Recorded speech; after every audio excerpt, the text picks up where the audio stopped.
Yes, folks, once again, we are here at Rock Run. I got the crew with me. We got a new member of our crew today, Josiah. Hi. Josiah, say hi. Hi. Your Appalachian Mountain Rider debut. Woo, woo, woo, woo, woo. He doesn't sound very excited, does he? I'm probably all washed up. I probably have a halo around my head now because the sun's behind me. I got the camera shooting. This way, here, we go this way. Now I gotta swim. But anyway, we got the X4. We got the old Mighty Mouse here. Her first trip to Rock Run since the long travel, so I'm excited to see how she's going to perform. You guys excited to see how she's performed? It is a balming, what, 36 degrees right now, thereabouts? So I don't know how much mud I'm actually going to get into with the guy today. Probably a little towards the end. We'll save it towards the end of the day because that'd be cold to go all day soaking wet. We'll have to get in a little bit. Greg's from Iron Man Machines coming too. I think I saw him pull in. I think he's up there somewhere signing in, so we're just gonna have a nice day. Last open weekend for Rock Run. So we don't know if it's gonna be crowded. We don't know if there'll be no one show up because it's in the middle of hunting season and it's cold. Either way, we're gonna have a fun time. Look at these guys. You can tell they're already having fun. Look how cold they look. Yes. Seth, do the moonwalk. Ooh, ooh. Okay. So anyway, guys, we're gonna see you out on the trail.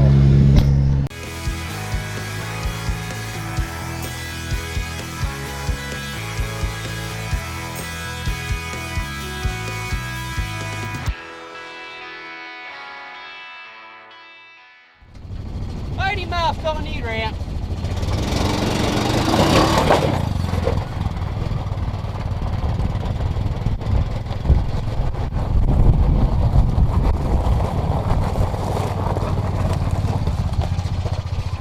Man, I love this machine. So I know it's been a while since I uploaded. I apologize for that. My boss at work was actually in a very bad motorcycle accident, so I actually got pulled off night shift to cover for him and do his duty till he returns. So my schedule is all screwed up. That's why the lack of uploads. I have lots of stuff coming, especially from all the meet and greet ride footage coming up, which I've been kind of saving that for winter anyway, when you guys really can't get out and ride. So there's lots coming. Just bear with me for a little bit. I'll get back to more consistent uploads real soon. Not a thing. Not even hitting a brake.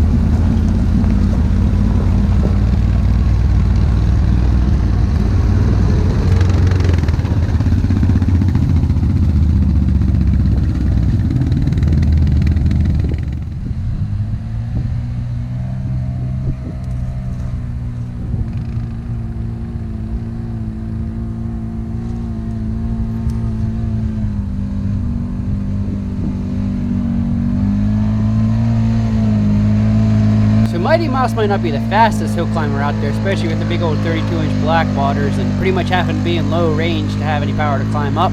However, she has not let me down yet. She may be slow going up, but she goes up and doesn't skip a beat, and that's super impressive to me, especially for this such an increase in tire size.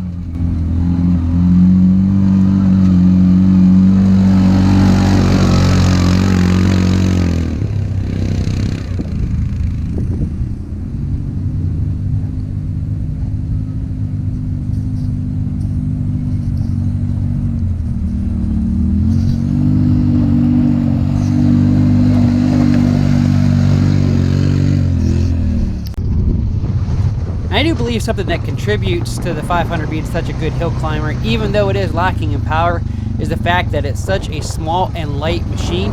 The tires aren't having to work hard to take a big heavy side-by-side up a hill, so there's not as much wheel spin because I'm not fighting all the weight of the machine itself. I can just put it in low range. The tires are big, they have lots of grip and a big foot pad, so that's able just to take the 500 and just propel me up the hill as if it was a tank on track. So it's very good combination. It works quite well with the 500.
one trail I was really excited to hit with the 500 with the long travel kit now installed was the Boulder Garden. If you guys remember the video from last year, we hit this and the 500 did pretty well even in stock form, as you guys are going to see here in this next clip.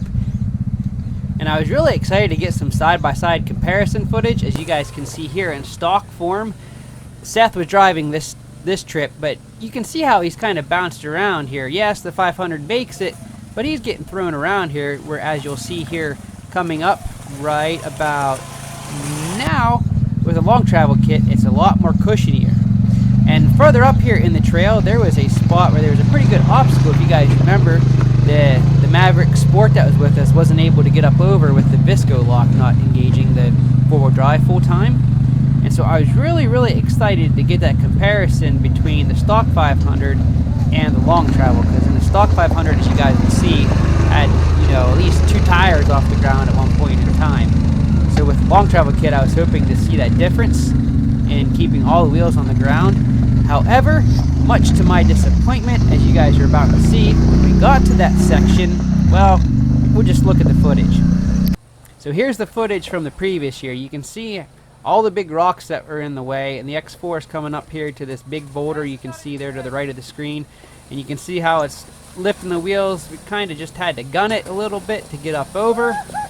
Yay me, I was excited, I made it. And Seth, like a champ, came right up in a 500, because even back then it was a billy goat, but you can see how it really hopped him around and threw him around. So I was super excited to see what the long travel was going to do. But unfortunately, as you guys can see, we get here, it's all smooth, whether it's from the machines with big tires spinning up and actually filling it in, or rain wash. That obstacle was pretty much gone. I mean, I could have probably went up this in a Barbie Jeep if I wanted to, but it is what it is. A little disappointed I didn't get that good comparison video, but it's not enough to ruin the trip.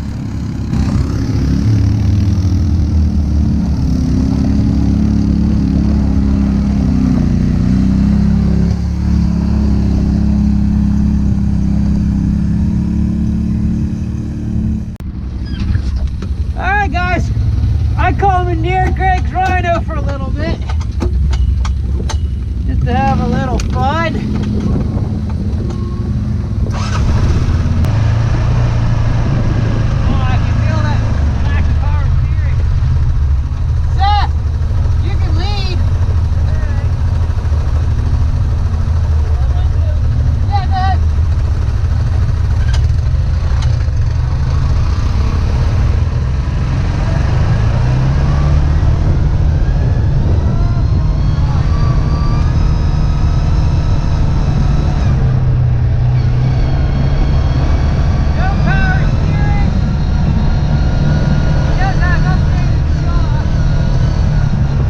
Mentioned this before, but if you're new and don't remember, he is also running a JBS Extreme Sheave and a Wet Slug kit. So this Rhino actually has a fair amount of get up and go. It's pretty comparable to the X4 actually. I still love these old Rhinos.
trails like we just came through there in that clip is where the 500 and the long travel really shine. You see he's up here waiting for us, because as soon as the 500 hits that kind of stuff, it just handles it so well that he can just breeze right through that Seth's driving right now. And then the Rhino and the X4 gets held up in that stuff because we got to be a little more careful in that. So again, super impressed with Joe Kowinski's long travel kit. You'll be able to see here in a clip coming up shortly where we hit the Rocky about the same time. Seth just continually just pulls ahead because he can just hit it a lot harder, faster in the 500 with the extra suspension travel.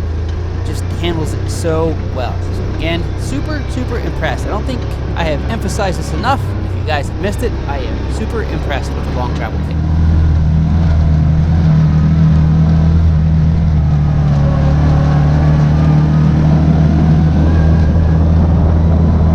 And I don't think Greg was too upset I commandeered his Rhino for a while, because he got to drive the X4, and I think he really liked that additional power, comfort, and handling that thing has.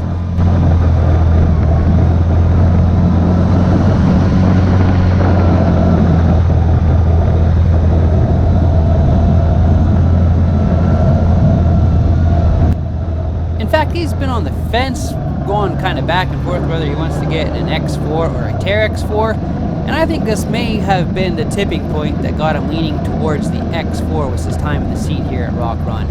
That, and with the kind of controversy going on with Kawasaki and the new KRX 1000 Sport and the problems they're having with that, yeah, I think he's leaning more towards the Yamaha than Kawasaki.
What'd you do, Seth? Yeah, I'm thinking that. Oh, we should just use dash.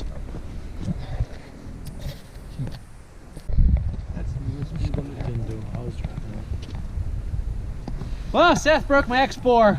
He's gonna buy me another one, right? The X or XTR edition. Sure. Nah, something went goofy with the throttle cable. It's inside the dasher. We don't know if it's made a cake full of mud or if the cable or something came loose, but she starts, fires right up when you hit the pedal, and there's just so much. The throttle cable itself is loose, so there's something going on there. So our choice is either to tow him back or to run, get tools, and then run back and try to fix it here. So burn it and get a town. I agree with that. You're buying it though, right?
Mighty Mouse to the rescue. Here he comes to save the day.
He's all bummed out he broke the machine, although it's no big deal. I mean, it's the throttle cable or something with the throttle. Hopefully it's not the big expensive fly-by-wire part he broke. I hope not. Yeah, but you guys, see if I can get you, so you can see how much slack we have here in our throttle cable now.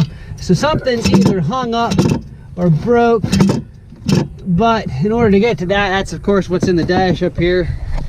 I do have tools to fix it, but by the time we had it fixed, we'd have to head home anyway, so we might as well just head home. But despite that, we had a good day, didn't we? Very good day. Good day. Eileen got cold, but you had a good day. Yep. Greg still had a good day in his old Rhino. I had a great time. I had a great time in his old Rhino too. That's making me consider getting one of those for a project before I get a sport side-by-side. I still love the old guys. But anyway, I know this was a shorter ride video, but hey, you guys have seen Rock Run how many times now? 2, 3, 4. You've seen the trails, you know what it's like. So we just kind of did a quick highlight reel today. This was pretty much the last ride here of the season, so we just wanted to have fun and not have to mess with cameras a whole bunch, huh? Pretty much I didn't want to mess with cameras. But anyway, I hope you guys enjoyed the video. Josiah's big Appalachian Mountain Rider debut. Did you like it? Yes. Am I zoomed right in? No, I was getting close. I'm on wide, so. But anyway, I hope you guys enjoyed today's video. Don't forget to like, subscribe, all that fun stuff. Give it a thumbs up. If you think Seth did a good job with the X4 today, despite the mishap there, give him a good old thumbs up, right? Please. Yeah. What was it you told me when I broke the axle? Oh, wait, we need a prop. We need a prop. We don't have one. We don't have one. We need a stick. Oh, here. Seth, like you told me, stick with it. Yep. So again, guys, until next time, have fun, be safe, and keep on riding. Greg missed out on that. We'll have to do it again. You want to say it all by yourself, Greg? You don't care. Keep on riding. Keep on riding. Good enough. All right, guys. We'll see you on the next one. Well, guys, we're home here. As you can see, we're unloaded. I went ahead and tore into the X4 as soon as I got home. I did discover the problem for the no throttle, and it was indeed our throttle cable broke. As you can see, this is our throttle cable that comes up here. If you guys remember, this is where we did our adjustment, but it runs up here into our electric throttle control. And as you can see here, the cable should be riding in there, and it's not.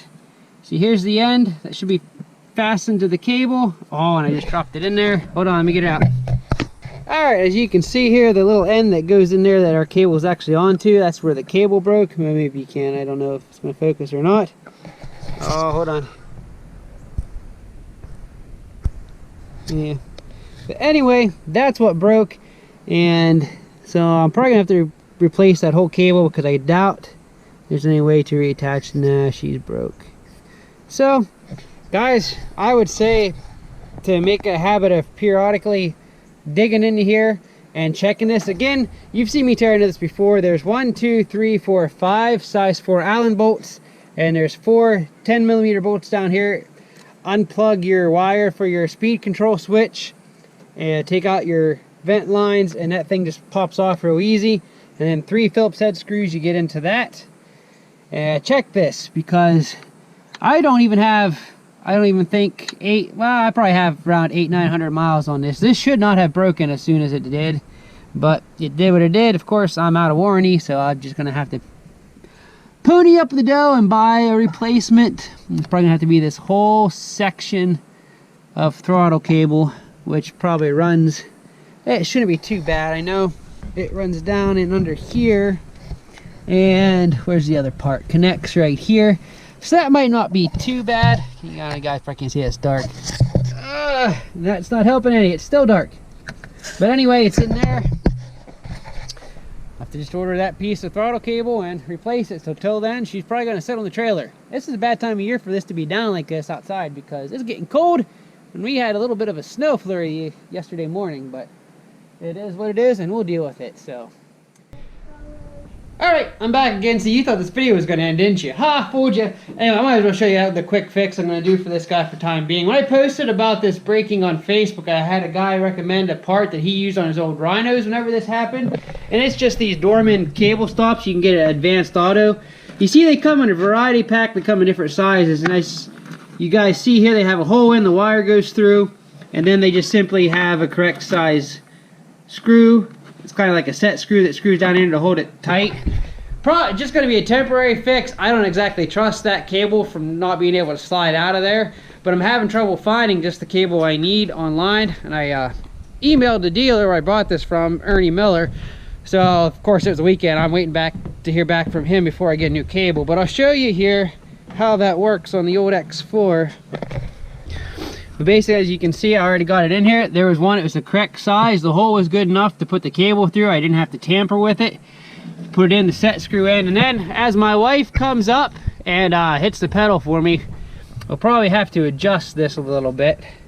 We'll do a little test here, see if it works. As she carefully scales the trailer with our baby.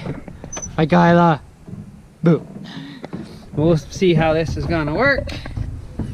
Hopefully it does work. We'll see how much play we have in the pedal too. I'll probably have to readjust it. Go ahead, hit the pedal, see if she, oh, look at that.